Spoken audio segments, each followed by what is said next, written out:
Well, it was very, very interesting. I really loved the combination of the different industry we were representing, from the mass market Burger King to the technology with Dell and the entertainment industry that I represent with Vivendi. So I think it was a very interesting combination, and I learned a lot from the other panelists, so I guess that the audience would certainly have had the same experience.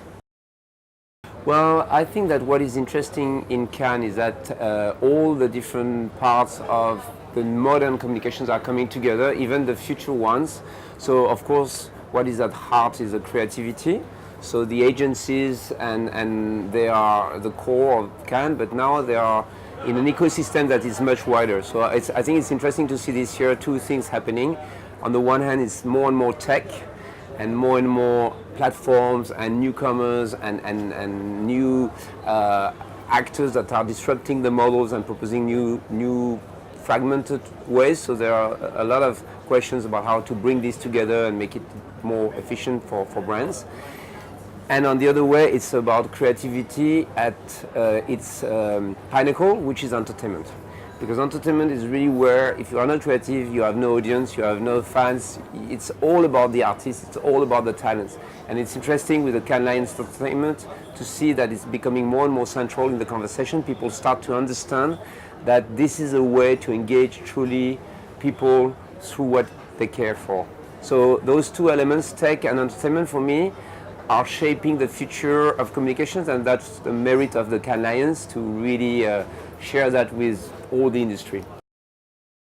Well, the distribution of our content is the way we can monetize it, and the distribution is distributed every year, every 6 months, with the new channels and the way people are consuming our content. So this is where we need to be really flexible, and we need to do more than just adapt ourselves. We need to anticipate and drive the change so we can keep the integrity of our stories, of our artists. Because the thing is, what has always made entertainment what it is that people are absolutely passionate and emotionally bound to what we promote.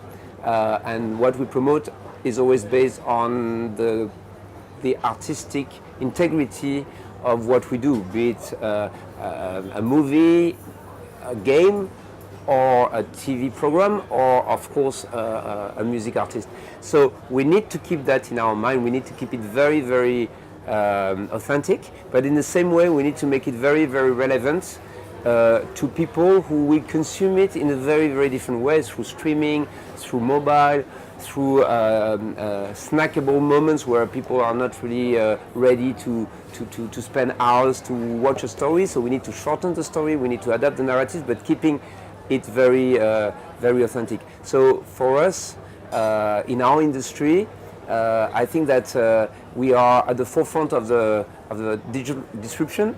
Think about the music industry for the last 15 years that faced a lot of hurdles, but because we have this experience and now we know exactly what has worked, I think we're in a very, very good position to not only do it for ourselves, but also help maybe some brands, third-party brands, and we really look at Cannes as a way to start collaborations with agencies and brands, because we know that what we produce, what we deliver, what we promote is content that really touch people in their heart, that really engage. So if we can invite brands to participate in this content in an authentic and genuine way, we can invite brands to come very early in a value creation chain and be embedded in the material of the content, and then wherever the content is consumed, the brand will be part of the experience. Well, in fact, it's the way Vivendi is set up, and this is very true for Universal Music Group, is that it's a very decentralized organization with many, many labels.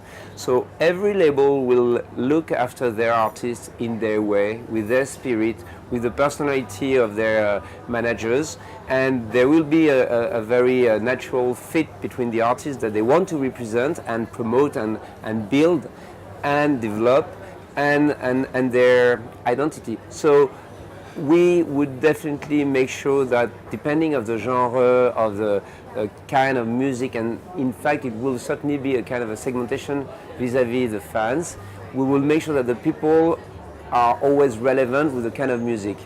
it doesn't mean that Universal Music Group, and that's the name of our company, is not universal, so we can spread our capabilities everywhere, but we will be very close to the authenticity of every genre to make sure that at the end the fan feels very close and to the artist.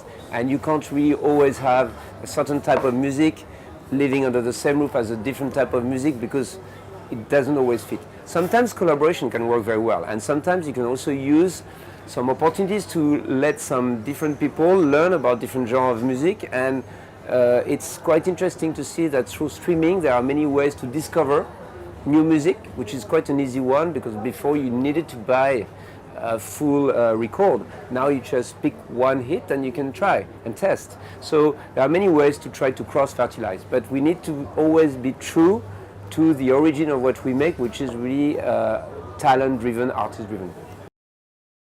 You took your own experience. This is the way marketers should more often think when they do their own marketing strategy. People think that consumers are consumers. No, everyone is someone who is facing the same technology disruption. So if it works for you, then if you are a marketer, you should think about, okay, what is different between me and my children, if I have any, and should I keep on planning my marketing spend and my media spend the way we did before, or should I adapt it to the way I live and the way people live? So that was my point about the skip ad, the pre-rolls. I'm not convinced about pre-rolls because I don't like pre-rolls myself. So who would love it? And to your point about your way to consume content has changed completely, is the way for everyone. So we really need to reinvent ourselves, mobile, streaming, digital, everything has to be taken into account to be really relevant.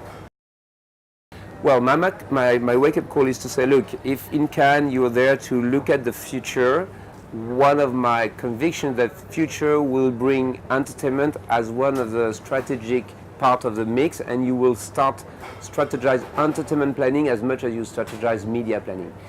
But with the difference is that entertainment planning is all about engagement, true engagement across the entertainment journey that every one of us, think of yourself, will live along a day, a week or a year with music consumption, gaming, moment of sharing videos, going to the movies, going to live events.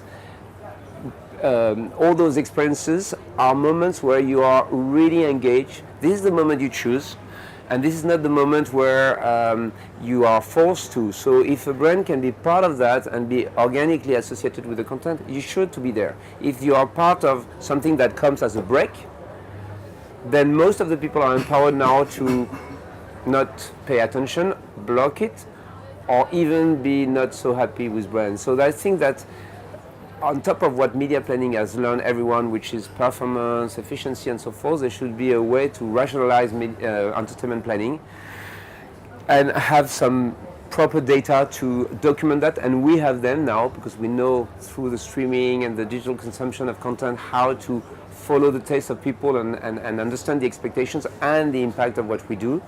But have that as an amazing tool for brands is certainly what we have, entertainment planning.